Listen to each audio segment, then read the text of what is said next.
티벳 사자에서 티벳 사자에서는 티베트 불교의 중요한 경전 중 하나로 죽음과 사후 세계에 대한 지침을 제공합니다. 이 책은 죽은 자가 사후 49일 동안 겪는 과정을 설명하며 망자가 깨달음을 얻고 해탈에 이를 수 있도록 돕는 내용을 담고 있습니다. 이 경전은 8세기경 인도의 스승 파드마 삼바바에 의해 쓰였으며 티베트 불교의 중요한 문서로 여겨집니다. 원래 제목은 바르도 테돌로, 사후 세계의 중간 상태에서 듣는 것만으로도 영원한 자유에 이르는 가르침이라는 뜻입니다. 이 책은 죽음의 순간에 한 번만 듣는 것만으로도 영원한 자유를 얻을 수 있다고 하여 티베트에서는 영적 스승이 망자에게 경전 내용을 읽어주며 깨달음으로 인도합니다. 1300년 전 미래 세상을 위해 은밀히 동굴에 감춰져 있다가 이제서야 비로소 드러날 때가 되어 나타났다는 전설의 책 티벳 사자에서이다. 모든 것은 나의 마음에서 나온 환영이다. 쉽게 요약하면 죽은 후 뿐만 아니라 살아있는 지금까지도 보이는 것, 들리는 것, 만져지는 것, 모든 것이 환영이라는 거다. 그걸 깨달아야 영원한 자유를 얻는다.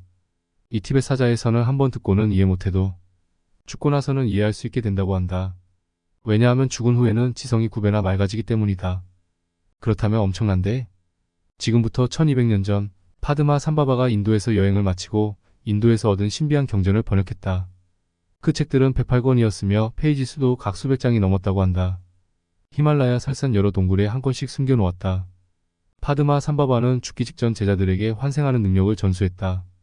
적당한 시기에 육체를 갖고 환생하여 그가 숨긴 비밀 경전들을 찾아내게 했다. 이 제자들을 테르텐, 보물을 찾아내는 자라고 불렀다. 현재까지 테르텐들이 찾아낸 자는 65권에 이르며 이 티벳 사자에서도 그중 하나이다.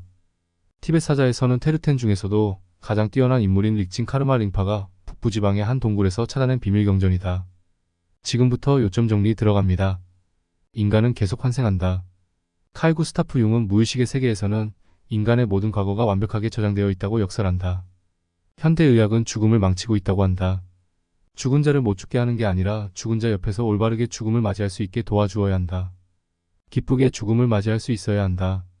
죽기 전 마지막 생각이 환생을 결정한다. 육체로부터 빠져나가는 기술 또는 이 세상의 차원에서 사후세계의 차원이나 다른 차원으로 의식체를 이동시키는 기술을 포화라고 부른다. 이것은 티벳에서 아직도 행해지고 있다. 카르마는 인간의 삶에서 행한 모든 행위들이 축적한 결과를 말한다. 모든 신들을 인격적으로 받아들여서는 안 된다. 너무 심오한 책 내용 중 바르도의 두려움을 막아주는 기도문 일부를 감상해보자. 제가 인생의 여행에서 그 끝에 도달하여 이 세상의 친지들은 아무도 나와 함께하지 않고 홀로 바르도 상태에서 방황할 때 평화와 분노의 신들이시여 자비의 힘을 보내주시어 빽빽한 무지의 어둠을 걷어주소서.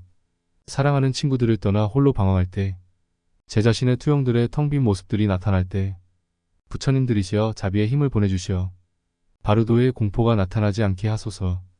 제가 초자연적인 능력으로 원하는 곳에 도착했을 때 악업으로 인한 환영의 공포가 일어나지 않게 하소서. 제가 눈과 비와 바람과 어둠에 쫓길 때 분명하고 신성한 지혜의 눈을 받게 하소서. 바르도에서 같은 세계에 있는 모든 중생들이 질투에서 벗어나 더 높은 차원의 세계에 태어나게 하소서. 이상 죽은 사람의 글을 간략하게 마치겠습니다. 죽음에 대한 심오한 사상의 끝은 어디인가? 저 하늘과 땅 사이 무엇이 존재하여 우릴 생사의 바퀴에 놓이게 하였는가? 무심히 산속을 걸을 때 한두 번씩 스스로의 질문을 던져보자. 발걸음이 나의 윤회의 흔적이러니 생각하면서 좋은 하루 되시기 바랍니다.